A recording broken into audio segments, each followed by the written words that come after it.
आज हम आपको रामा नाम के एक अंडरकवर पुलिस ऑफिसर की कहानी बताने वाले हैं, जिसे इंडोनेशिया में पिछले 30 साल से राज कर रहे क्रिमिनल सिंडिकेट को ख़त्म करने का काम सौंपा गया था। पर यह काम इतना आसान नहीं है, क्योंकि देश का सबसे बड़ा ऑफिसर उनके साथ मिला हुआ है। इसलिए उन्हें ख़त्म करने के लिए उनकी उम्मीद से भी ज़्यादा समय लगने वाला था। इसकी शुरुआत सबसे पहले जेल जाकर होती है, वो भी पूरे 3 साल के लिए, जिसके अंदर उसे बहुत खूंखार कैदियों का सामना करना पड़ता है ताकि वो एक बड़े गैंगस्टर का भरोसा जीत सके। अब क्या रामा उस गैंग के खतरनाक और बेरहम हथियारों से लड़कर अपने मिशन को पूरा कर पाएगा? जानने के लिए देखते रहिए हमारी इस मूवी को, जिसका नाम है द रेड। इस मूवी की स्टार्टिंग में हम रामा को देखते हैं, जो कि 20 लोगों की एक टीम का हिस्सा था, जिनका काम था शहर में जुर्म को खत्म करना। लेकिन यहाँ सबसे अजीब बात यह थी कि उसका खुद का सगा भाई एंडी भी एक मुजरिम था। वो अपने भाई को सही रास्ते पर लाने की कोशिश कर रहा था, लेकिन उससे पहले ही कुछ गैंगस्टर उसका खून कर देते हैं। हम देखते हैं कि रामा अभी अभी एक मिशन से लौटा था, जिसमें उसे मिलाकर सिर्फ 3 लोग ही जिंदा बच पाए थे और बाकी के 17 लोगों की मौत हो चुकी थी। वो अपने साथ एक करप्ट ऑफिसर को भी पकड़ कर लाया था, लेकिन उसका सीनियर उसे गोली मार देता है, क्योंकि उसका मानना था अगर हम इन्हें कानूनी कार्रवाई से सजा देने चले तो हम इनसे कभी नहीं जीत पाएंगे। वो रामा से कहता है कि आज से तुम दुनिया के लिए मर चुके हो और अब उसका काम शहर के 2 बड़े क्रिमिनल सिंडिकेट की जासूसी करना है, ताकि वो पुलिस कमिश्नर के खिलाफ सबूत इकट्ठा कर सके, क्योंकि वही सबसे करप्ट आदमी था और उसी की वजह से सभी क्रिमिनल्स बेफिक्र सड़कों पर घूम रहे थे। रामा उसे पहले तो मना करता है, लेकिन जब उसे पता चलता है कि उसके भाई को उन लोगों ने मार दिया है, तो वो उसका बदला लेने के लिए इस मिशन पर जाने के लिए तैयार हो जाता है। रामा सबसे पहले एक पॉलिटिशियन के बेटे को मारकर जेल में जाता है, क्योंकि उसे यूको नाम के एक आदमी को अपना दोस्त बनाना था, जो एक बड़े गैंगस्टर का बेटा है। लेकिन रामा को नहीं पता था कि उसे वहां अगले 3 सालों तक एक कैदी की तरह रहना पड़ेगा।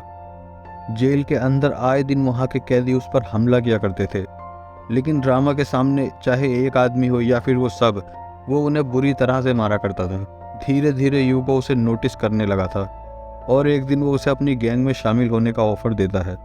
रामा यही चाहता था, लेकिन वो उस समय जानबूझकर उसके ऑफर को ठुकरा देता है। एक दिन हम देखते हैं कि बाहर बहुत तेज बारिश हो रही थी और रामा नोटिस करता है कि वह कैदी आपस में धारदार हथियारों को बांट रहे थे, क्योंकि वो सभी यूको को मारना चाहते थे। रामा उन्हें रोकने की कोशिश करता है। हम देखते हैं कि वहाँ पर बहुत मारपीट और खून खराबा होता है और जेल के सभी कैदी इस मौके का फ़ायदा उठाकर अपने अपने दुश्मनों को मारने लगते हैं। जब पुलिस वाले उन्हें रोकने के लिए जाते हैं तो वो उन्हें भी मारने लगते हैं। उनमें से कुछ तो जेल से भागने की कोशिश भी कर रहे थे और पुलिस उन्हें शूट कर देती है। यूको पर कई लोग एक साथ मिलकर हमला कर रहे थे, लेकिन इससे पहले वो उसे मार पाते, रामा उसकी जान बचा लेता है। पुलिस ने भी बिगड़ते हुए हालातों को संभाल लिया था। इसी तरह उसे जेल में 2 साल बीत जाते हैं और जब रामा जेल से बाहर आता है तो हम देखते हैं कि यूको उसे पिकअप करने आया था, क्योंकि वो उसका शुक्रगुजार था कि उसने उसकी जान बचाई। यूको की वजह से रामा के 2 साल और जेल में बड़े आराम से बीते। यूको उसे अपने डैड के पास लेकर जाता है, जो कि शहर का एक बहुत बड़ा माफिया था। बांगुन और गोटो यही 2 थे जो उस पूरे शहर के काले धंधों को मिलकर चलाते थे, लेकिन अब उनके बीच कोई तीसरा आ गया था, जो बहुत तेजी से फेमस हो रहा था। जब बांगुन रामा से मिलता है तो उसे अपने सारे कपड़े उतरवाने के लिए कहता है, क्योंकि उसे किसी पर भरोसा नहीं था। एका नाम का एक आदमी उसकी तलाशी लेता है, पर उन्हें उसके पास कुछ भी नहीं मिलता। रामा को रहने के लिए एक अपार्टमेंट दे दिया जाता है और जब सभी वहां से चले जाते हैं तो रामा अपने मुंह से सिम निकालकर अपने सीनियर्स को फ़ोन करता है और उससे कहता है कि अब से वो हर एक कदम अपने हिसाब से आगे रखेगा, क्योंकि अगर वो उनकी बात सुनता तो शायद तलाशी के समय ही उसे पकड़ लेते। इसके बाद रामा अपने परिवार को फ़ोन करता है, क्योंकि उसने 2 सालों से उनसे बात नहीं की थी। यूको अब हर वसूली पर उसे अपने साथ ले जाने लगा था। उसे पता चला था कि उसके एक आदमी ने उन्हें बिना बताए ड्रग्स का बिजनेस शुरू कर दिया था। यूको की नज़र में ये एक बहुत बड़ा धोखा था, इसलिए वो उसका हफ्ता बढ़ा देता है। अब क्योंकि उनके इलाके में एक नया माफिया आया होता है, इसलिए अब उस आदमी को यूको के सपोर्ट की ज़रूरत नहीं थी, इसलिए उसके लोग उन पर हमला कर देते हैं। लेकिन रामा और एका को इसके बारे में पहले से पता था, इसलिए वो उन लोगों को मार डालते हैं। उनका लीडर भागने की कोशिश करता है, पर रामा उसे पकड़कर बुरी तरह से मारता है।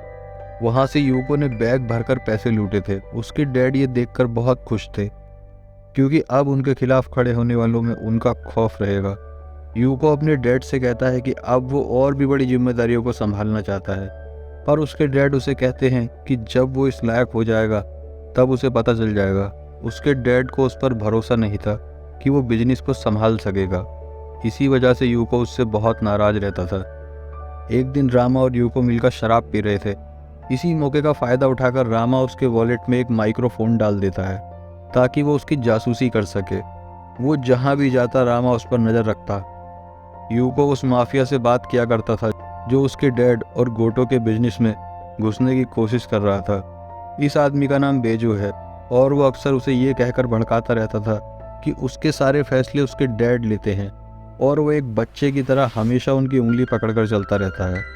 बेजोस उसे तोहफे के तौर पर उन लोगों को लाकर देता है जिन्होंने उस पर जेल में हमला किया था, और वो चाहता था कि गोटो और बांगुन के बीच में फिर से दुश्मनी हो जाए और गोटो को बिजनेस से निकालकर उसके हिस्सेदारी को आपस में बांट ले। पर ऐसा करना इतना आसान नहीं था क्योंकि पिछले 10 सालों से उनके बीच में कोई लड़ाई नहीं हुई थी। यूको उन लोगों का गला काटकर उन्हें मार देता है और उसके ऑफर को एक्सेप्ट कर लेता है। इसके बाद यूको अपने डैड के बहुत करीबी आदमी को शराब पीने के लिए बुलाता है। उसे पता नहीं था कि ये सब उसे मारने की एक चाल थी। कुछ लोग उसके ऊपर हमला कर देते हैं, लेकिन वो आदमी एक खतरनाक किलर था जिसे मार पाना इतना आसान नहीं था। पर बेजो का आदमी एक धारदार ब्लेड से उसका गला काटकर उसे मार देता है। जब बांगुन को इसके बारे में पता चलता है तो उसे बहुत गुस्सा आता है। यूको उन्हें कहता है कि इन सबके पीछे गोटो का हाथ है। वो लड़ाई करना चाहता है पर उसके डैड कोई जवाबी हमला नहीं करना चाहते थे। उन्हें लगा कि कोई ना कोई ये सब जानबूझकर कर रहा है। वो इस बात से बेखबर थे कि ये सब उनके बेटे ने ही किया था। जब यूको को पता चलता है कि उसका प्लान फेल हो गया था तो उसे बहुत गुस्सा आता है। रामा उसे शांत रहने के लिए कहता है, पर वो रामा को भी मारने लगता है। उसे पावर की इतनी भूख थी कि वह उसे पाने के लिए कुछ भी कर सकता था। वो बेजो को फ़ोन करता है और उसे अगला कदम उठाने के लिए कहता है ताकि इस बार गोटो के लोग भी मारे जाएं, क्योंकि अपने खुद के लोगों की मौत का उसके डैड पर कोई फ़र्क नहीं पड़ रहा था। इसके बाद बेजो 2 किलर्स को हायर करता है और दोनों की खून करने का तरीका बहुत ही अजीब था। एक लड़की लोगों को हथौड़े से मारती थी तो दूसरा सामने वालों को बेसबॉल से पीट पीट कर मारता था। वो दोनों बाहर निकलते हैं और गोटो के खास लोगों को मारने लगते हैं ताकि दूसरी पार्टी के लोग भी गुस्से में आकर कुछ गलत कदम उठाएं। दूसरी ओर हम रामा को देखते हैं जो उनके इस झगड़े के बीच में सबूतों को इकट्ठा करने में लगा हुआ था। लेकिन एक दिन जब वो कहीं जा रहा था तो उसके ऊपर कुछ लोग जानलेवा हमला करते हैं। रामा किसी तरह अपनी जान बचाकर वहाँ से भाग जाता है। उसे पता चलता है कि जो लोग उसके पीछे पड़े हुए थे वो सभी पुलिस वाले थे। उन लोगों के हमले से रामा बुरी तरह से घायल हो गया था। वो अपने सीनियर्स को फ़ोन करता है जो उसे बताते हैं कि ये सब कमिश्नर के कहने पर किया गया था। उन्हें तुम्हारे बारे में कुछ पता नहीं चला। दूसरी ओर हम देखते हैं कि गोटो की इतने सारे लोगों के मारे जाने के बावजूद वो बांगुन से मीटिंग अरेंज करता है और वो आपस में फिर से समझौता कर लेते हैं क्योंकि वो दोनों नहीं चाहते थे कि उनकी आपस की लड़ाई की वजह से उनके लोग मारे जाएं। यूको उसे भड़काने की पूरी कोशिश करता है लेकिन उसके शब्दों की वहाँ कोई वैल्यू नहीं थी। बांगुन को पता चल गया था कि यूको ने ही ये सब किया है, इसलिए वो गोटो से सिर झुकाकर माफ़ी मांग लेता है और उन दोनों के बीच में सब कुछ सेटल हो जाता है।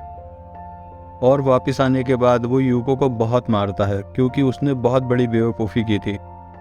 पिछले 10 सालों में वो लोग कभी नहीं लड़े थे, लेकिन उसकी इस हरकत की वजह से सब कुछ बर्बाद हो जाता और इस बार यूको उसकी नहीं सुनता और अपने फादर के ऊपर ही चिल्लाने लगता है क्योंकि उसे अब इज्जत चाहिए थी जो उसे पावर मिलने के बाद ही मिलती। कुछ देर बाद वहाँ बेजो भी आ जाता है और हम देखते हैं कि यूको पावर पाने की लालच में अपने ही फादर को शूट कर देता है। एका इससे पहले कुछ समझ पाता है, यूको उसे भी गोली मार देता है। वो उसे मारने ही वाला था लेकिन तभी वहाँ रामा आता है। रामा बेजो के लोगों को देखते ही उन्हें मारने लगता है और वो एका को भी वहाँ से भागने के लिए कहता है, पर बेजो के गुंडे उसे पकड़ लेते हैं तो वो उसे ठिकाने लगाने के लिए वहाँ से ले जाते हैं। लेकिन एका उनका पीछा करता है और उन लोगों की कार से टक्कर मारता है जिसमें रामा को उन्हें मारने का मौका मिल जाता है। उन दोनों के बीच में एक लंबी चेज होती है जिसमें सभी लोग रामा को मारने की कोशिश कर रहे थे, पर आखिर में वो दोनों सक्सेसफुली वहाँ से भाग जाते हैं। रामा को यहाँ पता चलता है कि एका भी एक अंडरकवर पुलिस ऑफिसर था पर उसके सीनियर्स उसे गद्दार मानते थे क्योंकि वो बांगुन के लिए काम करने लगा था। वो रामा से कहता है कि उसने अपने डिपार्टमेंट को कभी धोखा नहीं दिया, ये उसकी मजबूरी थी कि वो इस जंगल में आने के बाद कभी निकल नहीं पाया। वो कहता है कि अगर तुम्हें भी यहाँ से निकलना है तो तुम्हें उन सभी को मारना पड़ेगा। इतना कहकर एका वहाँ से चला जाता है। दूसरी तरफ हम देखते हैं कि गोटो को पता चल गया था कि यूको ने ही अपने पिता को मार दिया है और वो बेजो के साथ मिलकर काम करेगा, जिसका मतलब ये था कि अब उनका एम्पायर खतरे में है। उसे पता चलता है कि जो कमिश्नर पहले उनकी तरफ था उसने भी अब बेजो से हाथ मिला लिया है। गोटो उन्हें मारने के लिए अपने सभी काबिल लोगों को एक साथ भेज देता है। हम देखते हैं कि रामा उस बिल्डिंग में घुस गया था जहां पर वो सभी बैठकर मीटिंग कर रहे थे। उस कमिश्नर के भाव भी अब और ज़्यादा बढ़ गए थे। उसे अब उन दोनों से और भी ज़्यादा पैसे चाहिए थे ताकि पुलिस उनके बिजनेस में दखलंदाजी ना करे। बेजो को जब पता चलता है कि रामा उन तक पहुंचने की कोशिश कर रहा है तो वो अपने लोगों को उसे मारने के लिए भेज देता है। हम देखते हैं कि वो हथौड़े वाली लड़की और बेसबॉल वाला लड़का उसे मारने के लिए उस पर हमला करते हैं, पर वो दोनों मिलकर भी रामा को रोक नहीं पाते और आखिर में वो दोनों भाई बहन रामा के हाथों मारे जाते हैं। लेकिन ये सिलसिला यहीं ख़त्म नहीं हुआ था। जैसे जैसे वो आगे बढ़ता है बेजो के कई लोग उसे मिलते ही रहते हैं, लेकिन उनमें से सबसे खतरनाक वाला अभी बाकी था। वो उससे हैंड टू हैंड फाइटिंग में बहुत मारता है। एक वही था जो रामा के आगे इतनी देर तक टिक पाया था और आखिर में वो भी मारा जाता है। रामा सबसे ऊपर वाले फ्लोर तक पहुंच गया था। हम देखते हैं कि जब यूको वॉशरूम में जाता है तो उसे अपने वॉलेट में माइक्रोफोन मिलता है जो रामा ने ही छुपाया था, और यह पहली बार उससे अपने दिमाग का इस्तेमाल करता है। जब वो मीटिंग में था तब उसे बेजो के हाथ में एक टैटू दिखाई देता है।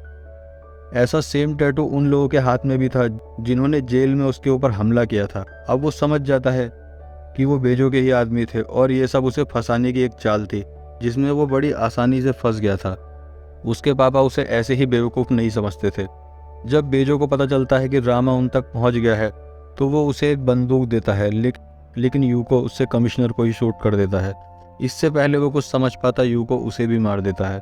अब उसके पास कुछ नहीं बचा था, इसलिए वो रामा के ऊपर भी गोलियां चलाने लगता है, लेकिन रामा एक धारदार ब्लेड से उसके ऊपर अटैक करता है जिससे उसकी मौत हो जाती है और इसी के साथ पावर का ये जानलेवा खेल यहीं पर ख़त्म हो जाता है। जब रामा उस बिल्डिंग से बाहर निकलता है तो उसे गोटो के लोग दिखाई देते हैं जो बेजो और यूको को मारने आए थे, लेकिन जब उन्हें पता चलता है कि रामा ने उन्हें अकेले ही मार दिया है तो वो उसे अपने साथ मिलकर काम करने का ऑफ़र देते हैं। पर रामा कहता है कि अब वो किसी के इशारों पर नहीं चलेगा और इतना कहकर वो वहाँ से चला जाता है। इसी के साथ कहानी यहीं पर ख़त्म हो जाती है। उम्मीद करता हूँ कि आपको ये वीडियो पसंद आई होगी। अगर आपको वीडियो पसंद आई हो तो वीडियो को लाइक और चैनल को सब्सक्राइब करना ना भूलें। मिलते हैं अगली वीडियो में, तब तक के लिए thank you and good bye.